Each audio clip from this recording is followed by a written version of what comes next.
Anybody can do the they want to do when they feel like doing it. Anybody can go to the gym when they feel like going to the gym. Anybody could show up to work and give 100% when they're in the mood to do so. But what makes successful people successful is what they do when they don't feel like it.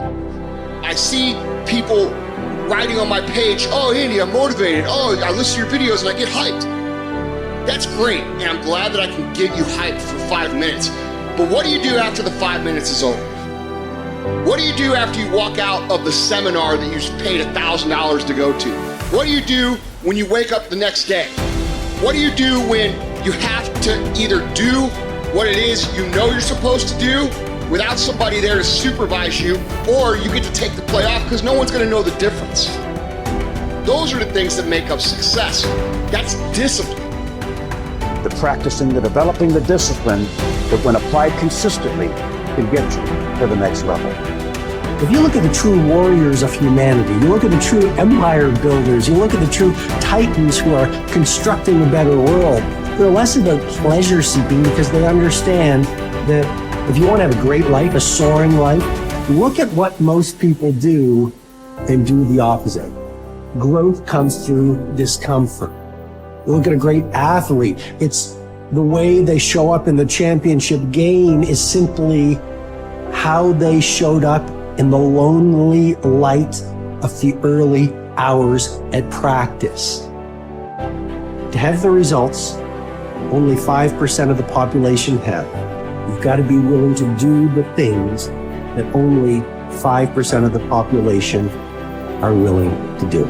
Stop going on about the day as a servant. Become the master. Run your day and stop having it run you. Believe in yourself. You got one of 100 that has a belief. Instead of just jaw jet talk of intent. Huge differential there. Differential is somebody just believing life, and the other one taking the most of the opportunity time of life. Remembrance. Otherwise, forgotten. You have no business being average, but now you justify it. You come up with these great reasons why you can't get up at 5. You have these great reasons of why you have to do everything, why you don't execute, why you don't finish, why you don't follow through, why you say you'll exercise and you do it for about 10 days and you quit. You've got an excuse for why you're average.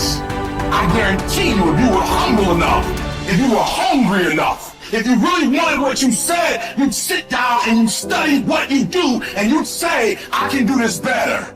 But I have not exhausted all my time. I have not exhausted all my resources. There's something missing. You're not where you're supposed to be. It's not going to take a lot, but it's a small gap. And the gap is called execution. If you want to execute just a little bit more, you'll be on a whole other level. And I'm telling you, you're not where you want to be financially. You are not the person you want to be. And you have not given yourself enough credit to say, I just need to get up a half hour earlier.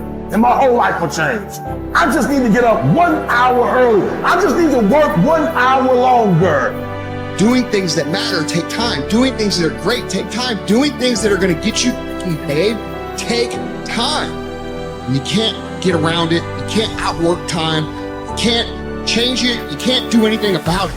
It's just going to take time. And if you can understand aggressive patience, you can put it into play in your life, you can not only achieve everything you want to achieve, but you can do so with a sense of calm, with a sense of confidence, with a sense of certainty that your life is going to turn out the way that you want it to. It takes faith. You have to trust that things are going to happen. At the end of the day, if you go to bed at night and sleep good knowing you gave every day your all, you can feel good that things are going to happen. If you can understand that it is going to take a long time, and during that time, you are going to have to do absolutely everything you can, you cannot be anything else but successful.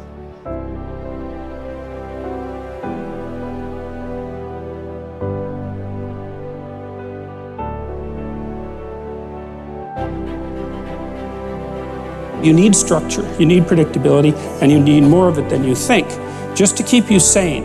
Now, if you're lucky, and maybe a bit odd, you can deviate 5% from the norm, or 10% from the norm, or something like that. carefully and cautiously, as long as the rest of you is all well ordered in a normative manner. You might be able to get away with that, and you might be able to sustain it across time, and people might be able to tolerate you if you do it, or maybe you'll get really lucky and you happen to be creative but reasonably well put together, and people will actually be happy that there's something idiosyncratic and unique about you. But even under those circumstances, mostly what you want is to have a routine that's disciplined, that's predictable, and bloody well stick to it. You're going to be way healthier and happier and saner if you do that. And then the other thing that you need, because this is one of the things the psychoanalysts got wrong, I think, is that they overestimated the degree to which sanity was a consequence of being properly structured internally, you know? Because from the psychoanalytic point of view, you're sort of an ego, and that ego is inside you. And of course, it rests on an unconscious structure. But the purpose of psychoanalysis is to sort out that unconscious structure and the ego on top of it, and to make you a fully functioning and autonomous individual. But there's a problem with that, because the reason that you're sane as a fully functional and autonomous human being isn't because you've organized your psyche, even though that's important. The reason that you're sane if you have a well-organized unconscious and ego is because other people can tolerate having you around for reasonably extensive periods of time, and will cuff you across the back of the head every time you do something so stupid that people will dislike you permanently if you continue. And so what people are doing to each other all the time, just non-stop, is broadcasting sanity signals back and forth, right? It's like you smile at people if they're not only behaving properly, but behaving in a way that you would like to see them continue to behave. You frown at them if they're not, you ignore them if they're not, you shun them, you roll your eyes at them, you manifest a disgust face, you don't listen to them, you interrupt them, you won't cooperate with them, you won't compete with them. It's like you're blasting signals at other people about how to regulate their behavior so frequently, well, it just makes up all of your social interaction.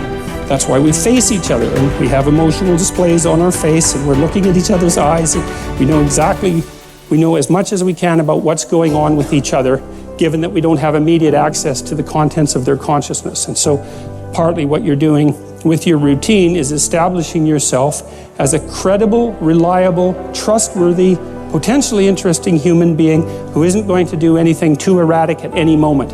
And everyone else is around there tapping you into shape, making sure that that's exactly what you are. And that's how you stay sane. And so what happens to people too, if they don't have a routine and they get isolated, is they start to drift. And they drift badly because the world is too complicated for you to keep it organized all by yourself. You just cannot do it. So we outsource the problem of sanity. And it's very intelligent that we outsource the problem of sanity, because sanity is an impossibly complex problem. And so the way that we manage the incredibly complex problem is we have a very large number of brains working simultaneously on the problem all the time.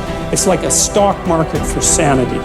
And it's partly, and I use that definition with purpose, because the stock market does the same kind of impossible thing, right? Because it tries to price things, which is impossible. How many things are there? Like 1 billion. How in the world do you decide what the price is? You can't decide what the price is. That's why you have a stock market. Well, in a free market, I mean for consumer goods, is everyone's voting on what the price of everything is all the time. And that's the way we figured out, because it's technically impossible. Understand.